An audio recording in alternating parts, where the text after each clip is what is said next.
వేడి వేడి నూనెల నుంచి బయటికి బంగారు రంగులో వస్తున్న ఈ బజ్జీలను చూసారా? ఈ బజ్జీలకు అసలైన జోడి ఎవరో తెలుసా? ఒగ్గాని.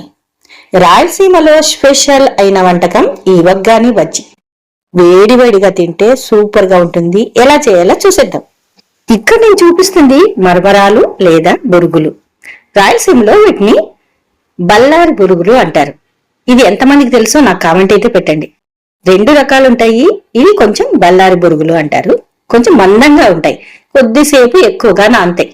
నానబెట్టేసేసుకోవాలి. ఎన్ని కావాలో మనకు అన్ని నానబెట్టేసి మొత్తంగా వాటర్ అంతా పిండేసేసి ఒక దాంట్లో వేసేసుకోండి. ఇప్పుడు పొడి పొడిగా ఉంటాయి. టమోటాలు 3 తీసుకొని అలాగే 4-5 పచ్చిమిర్చి మన కారానికి తగినట్టుగా పేస్ట్ అయితే చేసేసుకోండి. ఇప్పుడు మనకు టమోటో ప్యూరీ అయితే తయారైపోయింది. ఇప్పుడు కడాయి పెట్టి ఆయిల్ అయితే వేసేయండి. 2 స్పూన్లు వేసుకుంటే సరిపోతుంది. ఇక సన్నగా కట్ చేసి పెట్టుకున్న ఉల్లిపాయ ముక్కలను వేసి దోరగా వేయించండి. వేగుతున్నప్పుడు ఆవాలు జీలకర్ర కొద్ది కొద్దిగా వేసేసుకోండి. ఇక పచ్చి కరివేపాకు అయితే కంపల్సరీ. దీంతోనే భలే టేస్ట్ వస్తుంది.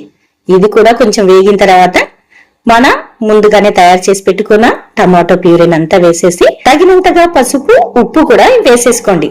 ఇక ఇది గుజ్జు దగ్గర కంట పడాలి. ఇప్పుడు దగ్గరకు పడ్డది. ఇది చల్లారే వరకు పక్కన పెట్టేయండి. ఇక పచ్చిమిరపకాయలు తీసుకొని తొడిమలన్నీ తీసి సన్నగా కట్ చేసేసుకోండి. ఇది మనకు బజ్జీలకి. ఇక చల్లారిపోయిన పోపులోకి ఈ బొరుగులు లేదా మరమరాలు అంతా ఇందులో వేసేసి కలిపేయండి. ఉప్పు కావాలంటే సరి చూసుకొని వేసుకోండి. ఇంకా లెమన్ కూడా పిండుకోవచ్చు. ఇక ఇదైతే తయారైపోయింది. ఇక శనగపిండి కొద్దిగా తీసుకొని అందులోకి ఉప్పు పసుపు అలాగే సోడా ఈ 3 కూడా వేసి జారులాగా కలపండి. మనకు బజ్జీల పిండి కాబట్టి చూసుకొని కలుపుకోవాలి. ఇక ఒక్కొక్క మిర్చిని తీసేసుకొని పిండిలో ముంచి ఇలా వదిలేసేయండి. ఆయిల్ వేడిగా ఉంటుంది, జాగ్రత్తగా వేసుకోవాలి. ఇక అన్ని బాగా వేగుతున్నప్పుడు అటు ఇటు కదపండి. అప్పుడు మనకు 2 వైపులా వేగుతాయి. చూస్తున్నారు కదా, బంగారు రంగులో చాలా టేస్టీగా ఉంటాయి. ఈ బజ్జీలో ఉన్న మిర్చిని రాయలసీమలో ప్రతి ఒక్కరు తినేస్తారు. అంత కారం ఇష్టం. మరి కామెంట్ అయితే పెట్టండి.